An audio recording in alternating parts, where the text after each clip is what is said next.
Okay, so before even starting this video, I just wanted to say stay tuned to the end because that is when I will be going into detail about my full MEPS experience, like that whole day from beginning to end, and also some updates on what I'm doing now currently because it is September now.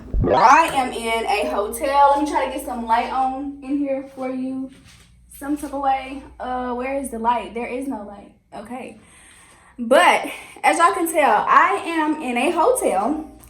And what's the reason for me being at a hotel? Well, I am going to MEPS tomorrow. I know that may come as a surprise to some of you all, but some of you all already know I do plan on joining the Air Force National Guard. So I take my AFOQT test tomorrow, which is the Air Force Officer Qualifying Test.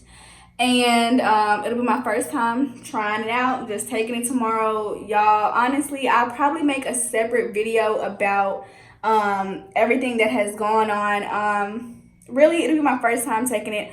I honestly do not have high hopes for it. I'm hoping that I do pass it, but so much has literally gone on with me in the past month and even last week on last Monday. Okay, so just to be clear, it is now September. The death happened on June 29th, and I went to MEPS on July 8th. I had a tragic death to happen in the family, so I haven't had time to actually study or prep or anything, but I decided to go ahead and take it. But now that I'm here, I wanted to make just a quick video to show y'all the room. For those of you all that do not know, I am in Memphis, so I will be going to the Memphis MEPS, and I just want to show y'all what the room looks like. I've pretty much settled in, but I just want to show y'all what the room looks like. And yeah, if you're interested in going to MEPS in Memphis, this is the hotel that you will be staying at more than likely 9 times out of 10. And this is what the room will look like. So when you first come in, of course, there is the door. It's currently locked right now, but over off to the side, let me see if I can get some light on. Off to the side, here is the bathroom. And I just have a towel down so I can come out and step out when I get out of the shower. Here is the toilet. That's the shower head. Guys, it's really nice, okay? And then when you come out of the bathroom, here is your sink and everything. Plenty of towels for you. There's a door, and this is just the closet door. Or you can just hang your clothes up, but I'll only be here for one night, so I will not be using the closet, but it's there for you. And then you got your big mirror. Of course, I got to take plenty of pictures in this mirror, but there is a coffee Keurig off to the side. And you got your 2 beds. Well, my room has 2 beds, and thankfully, I did not want a roommate, y'all. And so, due to this COVID, they are not allowing roommates. So, you will have the room to yourself, which I was so glad about because I prefer a room by myself. I just like to be, by myself doing my own thing, not really wanting a roommate. So, that is, pretty much what your room will look like. There is a refrigerator, but unfortunately it did not come with a microwave, but that's okay. And if y'all want to know what you'll be eating, they already had our meals prepackaged up in like the little to-go boxes, and everything was the same. You either got like some chicken tenders and fries and like a dessert and a drink. I just got a Sprite. And yeah, I'll be sleeping in this bed. Y'all, don't judge me. I do have a bear over there, my little monkey, because I haven't been wanting to sleep alone. Okay, I haven't been wanting to sleep alone for the past few nights with everything going on that has happened. So yeah, that's why I have the monkey over there. So we have a briefing tonight at 8:25 p.m. Basically, I think they're just going to tell us about what to expect in the morning. I know everybody has to be back in their rooms tonight by 10 p.m. And then we got to get up at, I believe, 4 o'clock and be downstairs for breakfast at 4:30 in the morning. But I have my alarm set for 3:30 a.m. because I am a heavy sleeper, so I do not want to miss them knocking on that door. So I just have my alarm set just in case. But I'll come back and probably film some more and let y'all know what was talked about during the briefing. But yeah, this is what I'm doing for the night, pretty much on chill. Okay, so if some of y'all are wondering what you can bring or what you should bring to MEPS, I'm about to show y'all what I packed actually right now. So tomorrow when I wake up in the morning to get on the bus, and this is my actual outfit, what I'll be wearing to MEPS, it's just a regular striped t-shirt and some black jeans. Your jeans cannot have holes in them. So whenever you get ready to pack, make sure your jeans are just plain blue jeans or plain black jeans with no holes. I also brought my umbrella just because it's supposed to be raining. And I'm very cold natured, so I'm just bringing a Nike gray zip up jacket. I like to just keep all my colors, solid colors if I can. So I'm bringing me a jacket just in case because I'm sure that it will be cold. Undergarments and socks over here. Make sure you have your toothbrush, toothpaste. I have my soap because I don't like to use the regular hotel soap. Oh, I also brought some tea because I need chamomile tea at night. It'll just relax me and calm me down. And my pajamas, regular t-shirt and shorts. I'll only be here for one night, so that's all that I'm bringing. I got my little body spray. And your shoes, guys, your shoes must be closed-toed shoes. So I'm just bringing me some regular little throw-around shoes that I don't mind messing up or getting dirty. And also just brought me a little backpack to travel with me. Something really small so I can just fit everything. I didn't want to bring a bag that was too big, so I just brought me a little small backpack, and that is what I brought. Also, I do have a bonnet because I need to wrap my hair up at night, so I did bring me a bonnet. But I guess I'm gonna go get ready to go downstairs to go to this briefing now. It's like so cute. These ducks are crossing the street and the car literally had to stop to let them go. Look at them. Look at all those ducks. So the current time is about 4:30 in the morning. I just wanted to come on here and show y'all what I have on before heading down to breakfast. Like I said, just closed-toed shoes, some jeans with no holes, and a jacket.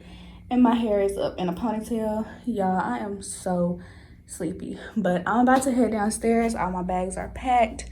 And I'm about to head out and go to MEPS. So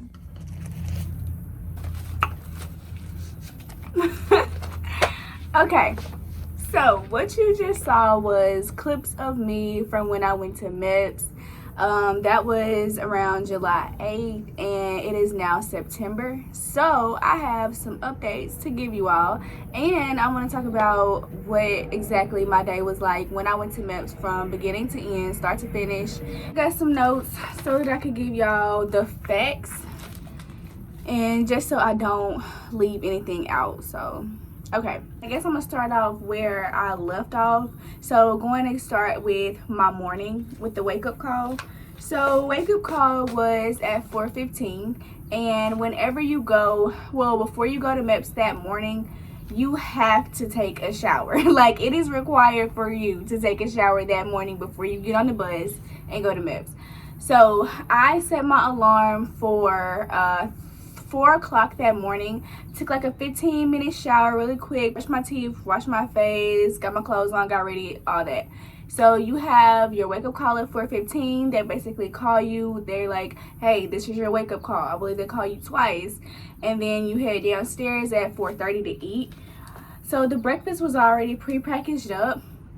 all you had to do was just grab it, sit down and eat, and then wait for them to kind of give you like a briefing before you get on the bus. It's not really a briefing, but it's just basically them telling you what's prohibited at MEPS, and then you go through a metal detector while you're still at the hotel, and you take off your shoes, make sure you have socks on, you take off your shoes, put everything in the bin, go through the metal detector, and then after that they split you up according to your gender.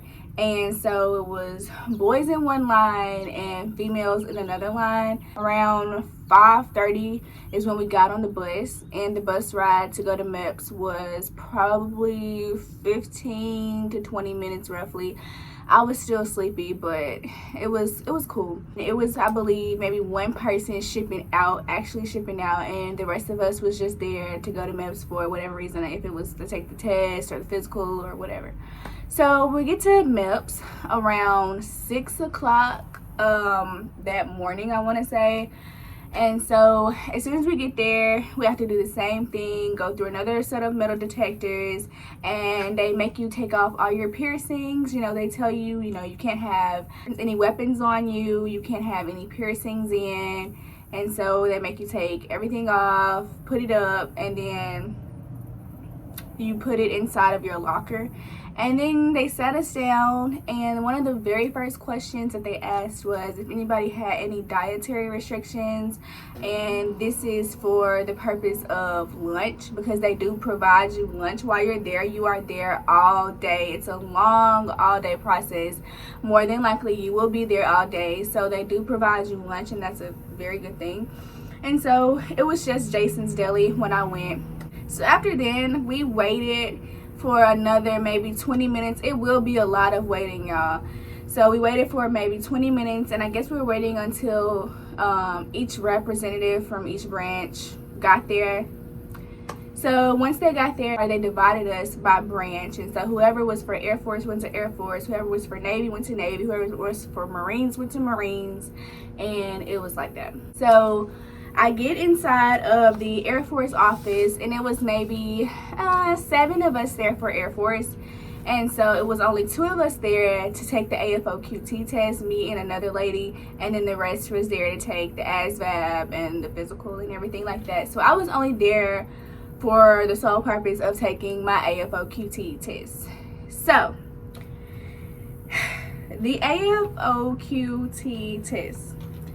The AFOQT test has 12 subtests, guys, and those subtests are math knowledge, self-description, inventory, verbal analogies, arithmetic reasoning, word knowledge, reading comprehension, situational judgment, physical science, table reading, instrument comprehension, block counting, and aviation information. And I also wrote down how many questions is in each subtest along with the time. So it is a time test, and I ran out of time on the math knowledge part. And when I ran out of time on the math knowledge part, I kind of was just like, okay, well, it's just gonna go all downhill from here. But math is not my strong suit anyway. I'm not good at math, and I didn't even have time, y'all, to get a tutor or actually prep for this test. So let me tell y'all what exactly happened and why I know I did not pass the AFOQT test the first time when I took it. So here we go. I'm sweating so much, y'all. It's so hot out here. So okay, here is what happened. So I started my Air National Guard process, I want to say in March or April. Probably was the beginning of March. No, I'm sorry, it probably was the end of March, beginning of April is when I kind of started talking to my recruiter about things. So he told me that they were not scheduling any special tests at MEPS at the time because of COVID, and so I had to wait to even take the AFOQT test, and it might have been months later until I would get scheduled. So I decided to go out of town in May and visit my best friend. And so I was out of town for a month, well, a little over a month. My recruiter texted me mid-June, I want to say.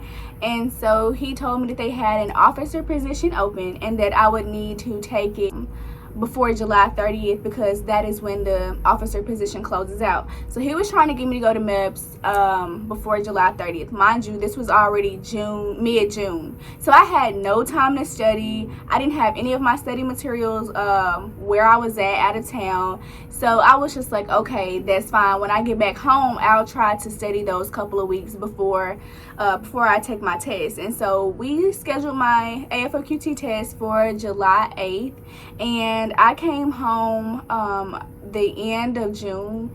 And as soon as I came home, I want to say 2 to 3 days later, I found out that my play brother / cousin, he passed away. I was not in the right mental headspace at all to even study. When I found that out, y'all, my whole world just stopped. So I didn't have time to study. Like, my mind was everywhere. And so this was probably around beginning of June, first week of June, when I reached out to my recruiter and I let him know what was going on, and he asked me if I wanted to reschedule. Now here's the thing, I could have rescheduled, but I know that you can only take the AFOQT test 2 times, and if you don't pass it the first time, you have to wait 5 months, at least 5 months, to take it again. And so I took it July 8th. That means that I would have to wait until December to take the test again. Right now, I'm at the point of just thinking that maybe I just want to go ahead and enlist and then possibly commission when I get in there, if that's an option. Okay, so I decided to switch locations and go to my car because it's just too hot out here. So anyway, so going back to the AFOQT test, like I said, there are 12 subtests, and so the AFOQT minimum scores will vary based on your desired career field, and these scores are based on composite scores, which is made up of a specific set of subtests from the AFOQT. For me, I was going for a non-rated position, and so the non-rated positions are like the ones that aren't pilot or lawyer or things of that nature. And so I only needed to I only needed to focus on the verbal part and the quantitative part. And so within the verbal part, there was verbal analogies, word knowledge, and reading comprehension. And those were the ones that I needed to focus on to get a high verbal score. And so I'm good in that. Like, I got the score. I made actually over the score. So the minimum score that you needed to make in verbal was a 15, and I made over it, so I was good. And so within quantitative, you had to focus on arithmetic, reasoning, and math knowledge. And so your composite score that you needed to make was a 10. And y'all, I was like only 2 points off. So that made me just get really frustrated. And I was just like, do I want to take this test again? Because right now I'm just like, I want to get in, which is why I'm thinking of just go ahead and just enlisting. And then, like I said, just maybe commissioning if that's an option in the future. So when you take the AFOQT test, you will be given 2 breaks, a 10-minute break and a 15-minute break. You cannot get on your phone. The test is a 5-hour test. I think it's like 5 to 6 hours. I started the AFOQT test probably at 7 o'clock, and I did not get finished or leave MEPS until 1:30 that day. Yeah, it was an all-day process, and I waited like 3 weeks. I don't know what was going on with my test scores. For some reason, it took me a longer time to get them, but it took me like 3 weeks to get my test scores back. They should come back in, I believe, a week. So if everything goes right, you should get your test scores back within a week. There are some positions or jobs, shall I say, that I am looking at, I am interested in. I've already started to look at the jobs. Oh, also, I took the PODCAT, y'all. And if y'all don't know, the PODCAT is the practice ASVAB. And so my recruiter gave me the PODCAT back in May. He gave me the link and I took it at home on my own. I did not cheat at all. And so I made a 66. So I did well. I only needed to focus for the jobs that I want. I only needed to focus on my A and G score. So since I made a 66, I'm hoping that when I go back in to take the ASVAB, I can keep that score or even possibly go up higher. I did not practice for the podcast at all, so this time though I am planning on practicing and studying for the ASVAB, getting some books and study materials so that I can study for that. It is like September 11th today, and so I'm trying to at least study for a month. So I plan on going to MEPS maybe end of October and taking the ASVAB. Hopefully somebody in my neighborhood. So hopefully I can take the ASVAB end of October, get everything squared away, swear in, and just have an easy process. I really don't want to stay in debt for that long, but I just hope everything goes smoothly. So that's kind of where I'm at. If y'all took the AFOQT, let me know down below. If y'all took the ASVAB, y'all have any tips or advice, let me know down below in the comments. I'm open to hearing anything. I'm excited though. I've always wanted to go into the military. I've always wanted to do Air Force. That is really the only branch that I've looked at and kind of just had my heart, because I have, like, mostly everybody in my family is military members. And so, yeah. With everything that has gone on, you know, it kind of caused me to be set back and pushed back, which is fine. Everything happens for a reason, but I'm just ready to get back in there and get back started with this process so that I could get finished with all my training and just get in there. So, yeah.